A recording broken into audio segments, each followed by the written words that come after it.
Cool. Well, Magnay, it's good to catch up with you fresh off. We got to see you out there for the Memphis Grizzlies, but I must say, I've had a lot to do with you in your time in the NBL, but this is the most intimidated I've ever been because what's going on with the new look? It's going all right. Yeah, I've basically been growing it since the Olympics, so I just let it grow. And then when I hurt my foot last year, I was like, oh, screw it. Like, I'm not going to be on the court. I'll just let it grow. And then I went to Turkey and just was out of sight, out of mind. So it's kind of at the point now where You're in. I mean, yeah, I've committed. So. You did look good out there on the court last night. Getting back on there, I know you've had the injury. How'd it feel to get out there? Yeah, it was good. Obviously, it's always nice to be on the court rather than on the sideline. And just, one of those legs were heavy and felt a little half step behind. But, I think some good and some bad out there and just, try and do my best to put my best foot forward. What have the Memphis Grizzlies coaching staff or front office said to you leading into this? Because from all reports, everything we're hearing, like there's a reason that you're here and what you're competing for. Obviously, being injured would be the timing of it's not ideal, but now you're back on the floor, and as I said, 6 offensive rebounds, being really active. Is that ticking the box of what they want to see?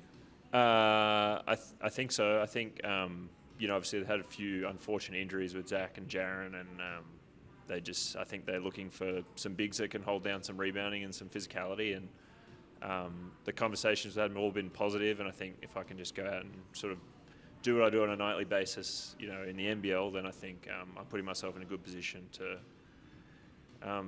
maybe earn a contract or maybe not. But if not, I'll just be happy with where I'm at. So. It's funny to think about your entire career through the NBL lens. We think you're so much older than you are because we've been on this journey with you. I'm getting old now. Yeah, slowly but surely. Someone called me a veteran yesterday. I was like, oh, that's tough. Yeah. It feels like that though because you go back to the days, and again, I keep bringing up that same one particular game against Sydney when you were knocking down the threes against Bogues. But in that stint of you learning, maturing as a basketball player, involved a stint in the NBA as well. Looking back at that to where you are now, what's changed the most about, I guess, both you as a basketball player, but you as a professional athlete, what you understand? Man, what a question. I think just my perspective on it. I think sort of after I was waived, it was like, how do I get back to the NBA and how do I, it was all about that. And then just being in Tassie for a few years and realizing like, it's not a healthy way to look at my career as if it's a big disappointment if I'm not in the NBA, and just realizing if I just do my best every day and sort of do work that I can be proud of every day, I'll lead me to have a happy life and a happy career, and which ultimately led me to play my best basketball. So that kind of sort of launched me into the Olympics, and feel like I've been in a good place since then, and just whatever level I deserve to be at, I think I'll be at, and I'll be happy and content with that. So, did you have any specific moment maybe that made you snap into that mindset of, because when you've been playing your best basketball lately, it's been maybe a little niggling injury, and we're like, Max, like we want to see you back out there, but it seems like the mental clarity you have now about it all came from somewhere, surely. Well, like funnily enough, like when I hurt my foot in Spain, I did my Liz Frank. I had mentally decided this was my last year playing professionally. Oh, wow.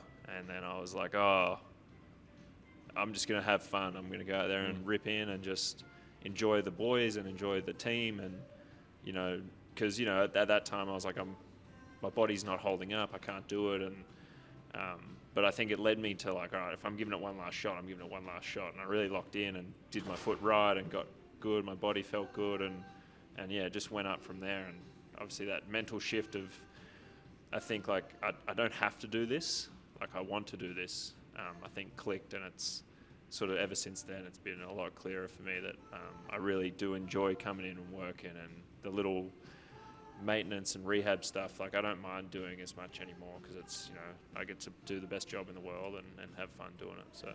It's funny to look back at those early days, Brisbane, even when you came back and joined Perth, but the obvious changes, the body, the work you put in, all of that. But have you ever gone back to watch any of the way that Will Magnay used to play when he started out in the NBL? Or early on, I don't think I've really played. And then, yeah, apart from that, like I just had Lamar Patterson throw me lobs, so that was fun. But I mean, no, not really. Like I don't reflect too much on those days. I just try and do my best work tomorrow or today. The Olympics, obviously, that opportunity has helped set up everything else that is hopeful to come here. And I think all Jack Jumpers fans, we've been here reporting on what happens if he doesn't come back. But there's a reason for that, is because you're so highly regarded from the Memphis Grizzlies clearly and in the NBA. What does that mean to you as you just get those next opportunities? Is that something where you sit back and think, okay, this is where I deserve to be now, and now, okay, when the next opportunity comes, I just take it, and whatever happens, happens? Yeah, pretty much. Like I said, I just try and do my best every day, put my best foot forward, and if opportunities pop up like this, they invited me in early before Summer League to help me with my rehab, and I was like, oh, why not? I'd be kicking myself in 10 years if I turn that down, and if that eventuates into something, cool. If not, cool. Like, I'm still in a really good spot in my career, and I guess it's nice to be highly regarded, and in a very, I still feel like I do a very simple job. Like, I feel like I just play hard, so and I do it well, obviously. But it's cool. But I just attack opportunities when they come, and whatever comes out of that next, I'll attack with two hands again and keep going forward. So you've been around long enough to understand that Summer League is different. And again, you talk about what your role is you're trying to carve out. It is kind of made for a guy like you who you're not asking to shoot 20 shots a game. You're going out there to show a specific role that a team's looking for. What is it about Summer League that makes it so different to anything else? Because it's way different to obviously the NBL, but there's still a way that you can stand out and show, hey, this is what I can bring to an NBA organisation. Yeah, I guess it's an interesting question. You have lots of draftees who are trying to prove that they earn because I don't think you get guaranteed unless you're in the first. I'm not sure what the actual rule is, but so you got people who have been drafted trying to earn a contract as well. You got people who are undrafted trying to earn a contract, and everyone's trying to almost do too much, and I think that can kind of hurt. But I think just go out and just keep it simple: rebound, defend, screen. Because ultimately that's going to be my job in the NBA. I'm not going to be out there shooting 15, 20 shots a night. There might be nights where that happens, but 95% of the time it'll just be do your job and do it well. So I'm just trying to go out and prove that I can do that. A guy in Australian basketball who's done that, plays very different to you, is Jock Lando, who's now part of the Memphis Grizzlies. Have you had a conversation with him in the last couple of weeks? Big hot yocklet. Yeah. He texted me. He's when he got his Memphis deal, he's like, "Oh, hopefully he can pull something together." And we had a few words about it, but nothing too exciting. I was just congratulating him on his baby, and he's been busy. He has been. I was like, "Why aren't you coming to Vegas? We could burn down the tables." He's like, he sent me a photo of his son. It's like, I got to look after this. I was like, "Oh, okay, probably fair enough." It's a pretty fair reason. But yeah, that would be exciting. Obviously played behind him at in Paris, and he's someone I think. We're not too dissimilar in the way we play. He's probably a bit more offensive-minded and a bit more defensive-minded. But, I think the way we can both affect games is similar. So being able to play under him in an NBA organisation would be pretty cool. The last 12 months has obviously given you opportunity to get a lot of learning at a higher level. I mean, we've seen the NBL, what you've done, you're a championship winner now, we understand all that, but then the Olympics, playing against some of the best players in the world. In the last 12 months in particular, what's one thing that you've learned that you think you're better at in your career now for it? I'm not sure. I think the Olympics it's such a unique sort of experience because you go out there and you have 2 points and 2 rebounds and a steal and a block. And that's a blinding game, It's like, oh my God, what a beast. So just being able to understand, you don't have to have 20 and 15 to really affect a game. You just have to, be in the right position, play the right way, screen well, do those little fundamental things. I think that's one thing that's kind of clicked in my head. And when I came back into the NBL after that, felt a lot slower, and if I did those simple things, I'd end up with 10, 15 quickly in the NBL, probably because I was a bit more of a focus. But yeah, I think just really focusing on those fundamental little details in games has helped me sort of slow the game down. And it's clearly working, as I said, just seeing you out there yesterday, you're clearly in one of the best shapes of your life, and you're playing some of the best basketball.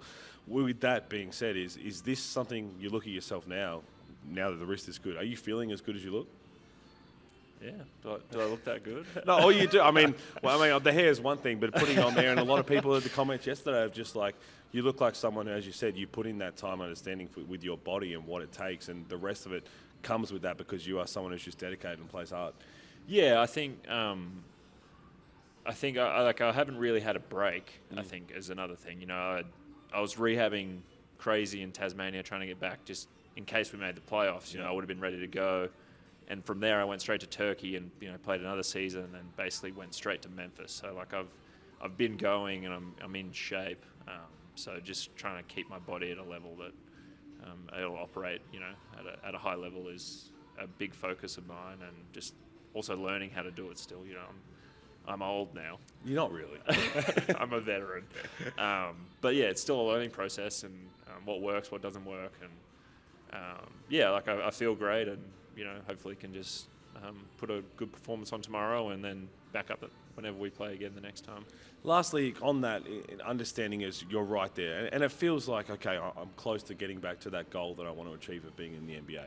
Knowing that, okay, if it's not this year, I go back to Tasmania where I've had success, but knowing that these opportunities are really achievable, really attainable, right around the corner, does that give you more of a sense of calm when you go out there and not too much pressure of like, okay, I need to make sure that I showed my full potential in this game?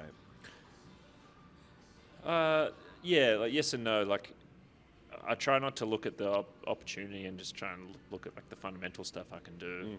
Like I said, if I do what I can do, I'll play at the level I deserve to play at. And I think that sort of mindset has kind of taken me here. So if I can continue to do that, then I'll just keep putting myself in a good spot to hopefully be selected. And like if not, I'm still really blessed with where I'm at, and I'm in a great place in Tassie with an exciting new team we've put together, and Asia Cup, and there's lots of stuff going on. So it's not the worst situation if nothing eventuates of this, but it's definitely an exciting opportunity, and you just go out there and play hard. Well, I think all the Tassie fans want to see you in the NBA as well, as much as they'd love to see you down in the nest and performing, but it's great to see you here. It's great to see you healthy and doing your thing. So thanks for joining me. Thanks, mate.